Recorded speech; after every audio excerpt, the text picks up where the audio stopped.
রমজানে বরাবরই চেষ্টা করি নিজের হাতে বাসায় ফ্রোজেন খাবার করতে এবং ইফতারিটা বাসায় তৈরি করার জন্য।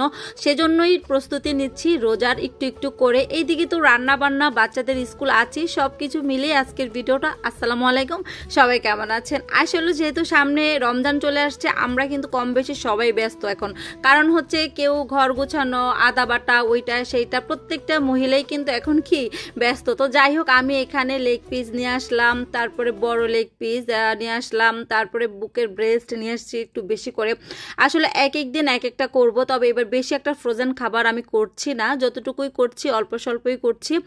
আর একটু শেষ দিকে করছি। আসলে যেহেতু রমজানে খাবো, ইফতারে খাবো, সেই খাবারগুলো যদি অনেক আগে করে ফেলি তাহলে কিন্তু সেটা কিন্তু আনহেলদি হয়ে যায়। তো সেই ক্ষেত্রে আমি কষ্ট হলেও আমি রোজার 1-2 দিন আগে করারই চেষ্টা করি বরাবর। তো সেই জন্য চিকেনগুলো নিয়ে এনে তারপরে এগুলোকে প্রসেসিং করে রেখে দিয়ে তারপরে হচ্ছে আমার যখন যেটা সুবিধা তখন সেটা করব, যদি পারি একদিনই সব করে ফেলবো।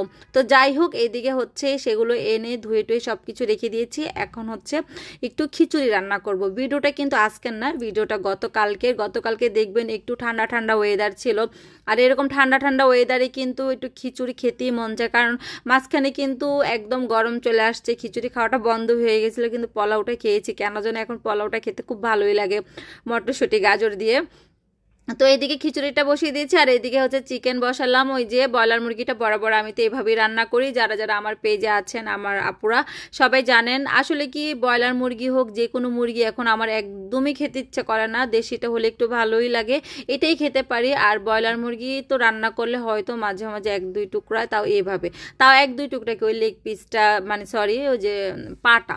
তো যাই হোক, বাচ্চারাদেরই এখন খাওয়ার বয়স, ওরাই খাবে আর ওদের জন্যই করা। আসলে বাচ্চা কাচ্চা ছোট থাকলে ওদের চাহিদা অনুযায়ী করতেও ভালো লাগে, খাওয়াতেও ভালো লাগে।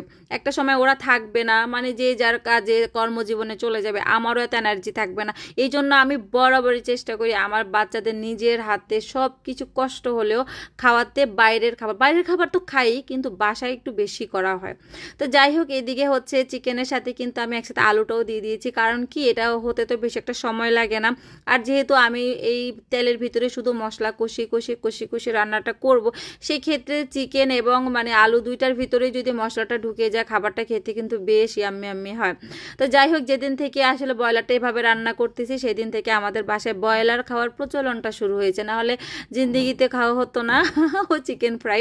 তো এবার হচ্ছে কি, চিকেনের জন্য আমি কিন্তু এবার মুরগি আস্তে আস্তে কিনে আনা হয় না, এবার আলাদা কিনে এনেছি। এত গলার হাড়, পা, কলিজা, গুদ্দা, মাথা এগুলো খাওয়াই হয় না। তো দেখা গেছে 10-15টা মুরগি আনা লাগতো। সেক্ষেত্রে এত মুরগি কি করে, 4-5টা হলো একটা কথা। তো এই তো আমার খিচুড়িটা হয়ে গেছে। খিচুড়িতে একটু ধনিয়া পাতা দেওয়ার পরে আমি আবার একটু নাড়িয়ে দিই, কারণ হচ্ছে ভিতরে যদি ধনিয়া পাতার অ্যারোমাটা চলে যায়, খেতে কিন্তু ভালোই লাগে। তবে দেখেন, ভুনা করি নাই, একটু মাখা করেছি, কারণ মাখাটাই আমার হাজবেন্ড পছন্দ করে, ভুনাটা বেশি একটা পছন্দ করে না। চিকেনটা একটু হয়ে গেছে, অল্প একটু পানি দিব, বেশি একটা পানি দিব না। এই তো, এটা কিন্তু দেখা যাচ্ছে বেশি, কিন্তু বেশি না, যেহেতু মাংসর পরিমাণটা একটু বেশি, আলু দিয়েছি ভালোই 2টা। তো যাই হোক, রান্নাবান্না শেষ। তারপরে হচ্ছে এটা সন্ধ্যার দিকে চলে আসলাম, একটু নুডলস রান্না করব সন্ধ্যার দিকে, যেহেতু বাসার টিচার থাকে, তারপরে হচ্ছে বাচ্চাদেরও সন্ধ্যার একটা টিফিনের ব্যাপার থাকে।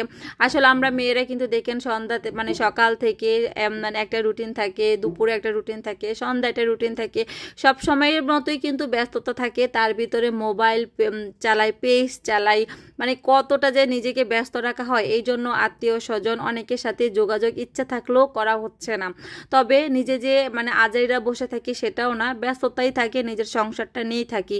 এই তো ডিম দিয়ে করছি, যেহেতু নুডলসের পরিমাণটা একটু বেশি ছিল, এখানে 4টা ডিম। আমি কিন্তু নুডলস রান্নাতে অত বেশি এক্সপার্ট না, মোটামুটি আর কি পারি। তবে আমার বড় ছেলেটা সবাই জানেন খেতে পছন্দ করে না, ও যদি এটার সাথে পাস্তা দিই তাহলে খায়, আর যদি চিকেন একটু অন্যরকমভাবে করেই খায়, কিন্তু এইভাবে নর্মালি করলেও খেতে চায় না। আর নুডলস রান্না করলে না, এরকম বড় আলু দিলে আমার কাছে ভালো লাগে।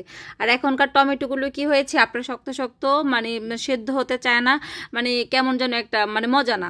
এখনকার টমেটো খেয়ে তাহলে কিন্তু আর কোনো স্বাদ পাবেন না। তো যাই হোক, আসলে নুডলসটাই সিম্পলি সবসময় মানে করা হয়, আর যখন করি একদম ভালোভাবেই করা হয়। তো এখানে অনেকগুলো নুডলস দেখতেই পাচ্ছেন। সন্ধ্যাবেলা হলে এরকমই করি, যেদিন করি বাসায় সব টিচাররা যেদিন থাকে, টিচার বেশি বেশি যেদিন থাকে, তো সেই দিন এটা করি। একদম বাসায় আমাদের নিজেদের থেকে সবারই হয়ে যায়। অনেক আপুরাই এখন ব্যস্ততার ভিতরে আছেন, অনেকের পেজে যেতে পারছি না, আমি নিজেও ব্যস্ত। ভিডিওটা ভালো লাগলে শেয়ার করবেন।